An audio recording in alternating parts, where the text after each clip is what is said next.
चलो यार, ये क्या कर रही हो तुम? खाना पैक कर रहा है। खाना पैक कर रही हो? क्यों खाना पैक कर रही हो? अरे वो क्या सासू मम्मी खा लेंगी, हम लोगों ने तो खा लिया है। बस बेटा, तुम लोग का बढ़िया है, मायके आओ कुछ ना कुछ उठा के ले जाओ। आज कुछ नहीं मिला तो तुम खाना ही पैक कर लिए जा रही हो। नहीं नहीं, ऐसा नहीं है, घर में बनाना नहीं पड़ेगा। खाना घर में नहीं बनाना पड़ेगा तो तुम यहाँ से पैक कर लो, उनके घर का खाना उठा ले जाओ। मेरी मम्मी है। मेरी मम्मी? ये लोग भूखे रह गए तो? नहीं है, इतना खाना है कि नहीं भूखे रहेंगे। इतना खाना है? ये सब बदतमीजी वाली हरकतें ना करा करो, रखो चुपचाप टिफिन। अभी हम सादा खाना पैक करेंगे, रोटियां भी लगाएंगे।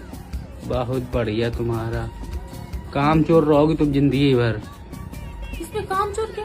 जब काम ना करना पड़े तभी तो खाना पैक करके ले जा रही हो। एक लोगों को खाना चल के बनाएंगे तो दूसरे घर का खाना उठा ले जाए लोगों का। मेरी मम्मी घर है। मेरी मम्मी का घर है, काम चोर।